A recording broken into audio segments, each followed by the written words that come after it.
చెప్పండి దుర్గారావు గారు, షర్మిలా గారి రాకతో అంటే తెలుగుదేశం ప్రతిపక్షాలకి నష్టం ఉంటుందా, అధికార పార్టీకి నష్టం ఉంటుందా అంటే మీరేం చెప్తారు?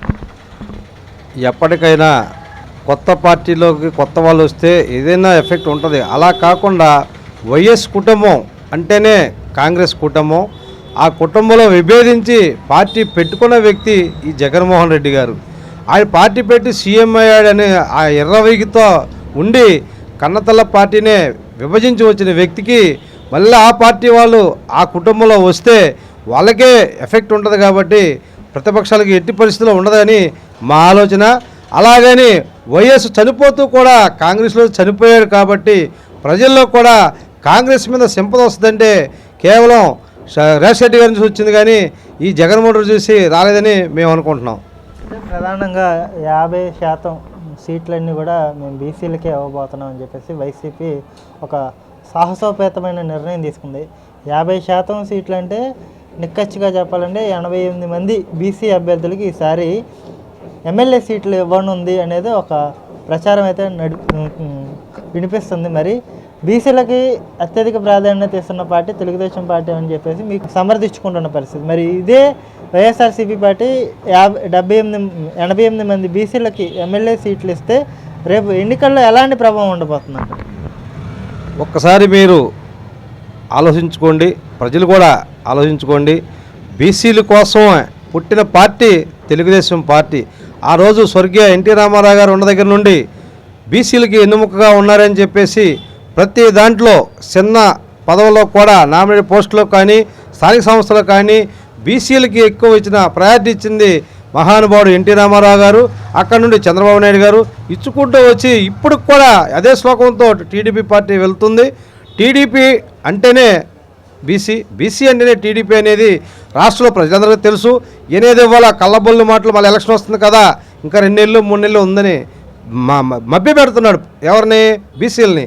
కానీ ఈ దుర్మార్గమైన పరిపాలన చూశారు కాబట్టి బీసీలు కూడా నమ్మరు. నా ఎస్సీ, నా బీసీ, నా మైనార్టీలు అన్న వ్యక్తి మొత్తం మీ సామాజిక వర్గాన్ని ఉంచుకొని ఈరోజు 2 నెలలు 3 నెలలు ఉందనంగా వచ్చి నువ్వు బీసీలకు ఇస్తావంటే జగన్ రెడ్డిని నమ్మేవాళ్ళు ఎవరు లేరు రాష్ట్రంలో. బీసీలు కంటబద్ధంగా చెప్పగలం. అంటే ఒక పక్క నా ఎస్సీ, నా బీసీ, నా మైనార్టీలు అని చెప్పేసి పెద్ద ఎత్తున ఒక స్లోగన్తో ముఖ్యమంత్రి గారు బహిరంగ సభలో మాట్లాడుతూ వస్తున్నారు. ఇప్పుడు నా ఎస్సీలు అన్న వ్యక్తులకి ఈ రోజున ఒక 38 మందిని బదలాయింపు చేస్తూ సీట్లు అయితే మారుస్తున్నారు. ఇప్పుడు ఎస్సీల్లో కూడా కొంత, ఎస్సీ ఎమ్మెల్యేల్లో కూడా కొంత వ్యతిరేకత అయితే కనిపిస్తుంది. 3 నెలల్లో అంటే ఈ రానున్న 3 నెలల్లో ఎన్నికలకి ఎలాంటి రాజకీయ పరిణామాలు ఉండబోతాయి? మళ్ళీ 175కు 175 సాధించుకునే దిశగానే మా అడుగులన్నీ కూడా ముందుకు వెళ్తున్నాయి అన్నట్టుగా కూడా అధికార పార్టీ చెప్పుకొస్తుంది. మరి టీడీపీ ఇందులో పాత్ర ఉంటుందా సక్సెస్ అవడంలో, లేకపోతే ఉండదా అంటే మీరేం చెప్తారు? 100కు 100 బీసీల పట్ల, ఎస్సీల పట్ల, మైనార్టీల పట్ల ప్రేమ మమవేకం ఉన్న వ్యక్తులు ఎవరంటే టీడీపీ మా అధ్యక్షుడు నారా చంద్రబాబు నాయుడు గారు. గత పరిపాలన చూసుకోండి, మళ్ళీ ఇప్పుడు వచ్చినా మేము చెప్తున్నాం, ఖండాబద్ధంగా చెప్పగలుగుతున్నాం. జగన్ రెడ్డి అనే వ్యక్తి మీకు చెవిరెడ్డి భాస్కర్ కొడుకు ఇచ్చారు, ఆయనకి యాంటీ లేదా అని కొడుకులకి ఇస్తారా? ఇక్కడ బీసీలో వాళ్ళ మంత్రులు వాళ్ళే ఉన్నారు. ఎవరో వాళ్ళ మంత్రి ఉన్నాడు జోగి రమేష్, టికెట్ లేదని చెబుతున్నారు. పార్సారథి గారు ఉన్నారు, టికెట్ లేదంటున్నారు. అలా బీసీలు కదా. అలాగని మేము బీసీలు వెనకేసుకొస్తే మీ పార్టీ దుర్మార్గంగా బీసీలని ఎస్సీలు తోసేస్తుంది. మా పార్టీ ఎప్పుడు ఆదరించే పార్టీ తెలుగుదేశం పార్టీ. ఒక్కసారి మీరు ప్రజలు ఆలోచించుకోండి. కార్పొరేషన్లు పెట్టారు, బీసీ కార్పొరేషన్లు పెట్టారు. 56 కార్పొరేషన్లు పెట్టి ఎవరికన్నా కనీసం కుర్చీ తప్ప ఏమన్నా మీరు ఇచ్చారా? నిధులు ఇచ్చారా? విధులు ఇచ్చారా?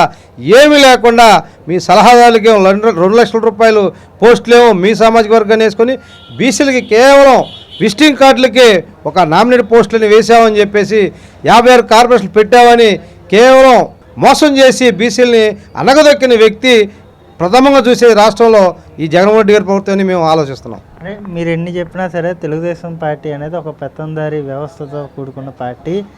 తెలుగుదేశం పార్టీలో ఉండేది కూడా పెత్తందారులే. కాబట్టి ఈ పెత్తందారుల మీదే పేదల తరపున నిలబడి జగన్మోహన్ రెడ్డి పోరాడుతున్నాడు, ఫైట్ చేస్తున్నాడు అని చెప్పేసి వైసీపీ నాయకులు చెప్పుకొస్తున్నారు. నిజంగా పెత్తందారీ వ్యవస్థ తెలుగుదేశం పార్టీలో ఉందా? పెత్తందారీ వ్యవస్థ అంటే ఒక్కసారి మా నాయకుడు కానీ కింద స్థాయి కానీ కేవలం ప్రెస్ సోదరులు వచ్చినప్పుడు ప్రెస్ మీట్ పెట్టినప్పుడు తెలిసిపోద్ది మీకు పెత్తందారి వ్యవస్థ ఎవరు, నియంత్ర పరిపాలన వ్యవస్థ ఎవరు అని. మా నాయకుడు కూర్చుంటే కింద స్థాయి వరకు హోదాలు లేకుండా పక్కన ఎస్సీలు బీసీలు మైనార్లు పెట్టుకొని ప్రెస్ మీట్ పెట్టే వ్యక్తి నారా చంద్రబాబు నాయుడు గారు. ఈ 4.5 ఏళ్ళలో మీరు ఎప్పుడైనా ప్రెస్ మీట్ పెట్టారా? మీ పక్కన ఒక దళితుని కానీ ఒక బీసీని కానీ ఒక మైనార్టీని కానీ కూర్చోబెట్టి ప్రెస్ మీట్ పెట్టారా? అక్కడ దాకా ఎందుకంటే రాష్ట్రం దాకా ఒక ప్రెస్ మీట్లో చెప్పండి. ఎప్పటికీ ప్రజెంట్ స్టిల్లు ఎక్కడికి ఎక్కినా మీరు వేదికలకు ఎక్కినా కిలోమీటర్ దూరం కూర్చేసుకొని అంటరాని వాళ్ళుగా చూస్తారు బీసీలని ఎస్సీలని. మీరు పెత్తందారి వ్యవస్థ, టీడీపీ పెత్తందారి వ్యవస్థతో ప్రజలు నిర్ణయించారు. మీకు అయిపోయింది జగన్ రెడ్డి గారు, మీరు మూటములు సర్దుకొని వెళ్ళిపోవాల్సిందే. 100కు 100 మీరు ఎన్ని అబద్ధాలు చెప్పినా ప్రజలు నమ్మే స్థితిలో లేరు. చెప్పారు మీరు మీ పత్రిక ఆర్చిపోర్చారు, ఆర్చి వేసినా మిమ్మల్ని ప్రజలు నమ్మే పరిస్థితిలో లేరు. ముఖ్యంగా బీసీలు ఎస్సీలు మిమ్మల్ని నమ్మరు జగన్ రెడ్డి గారు.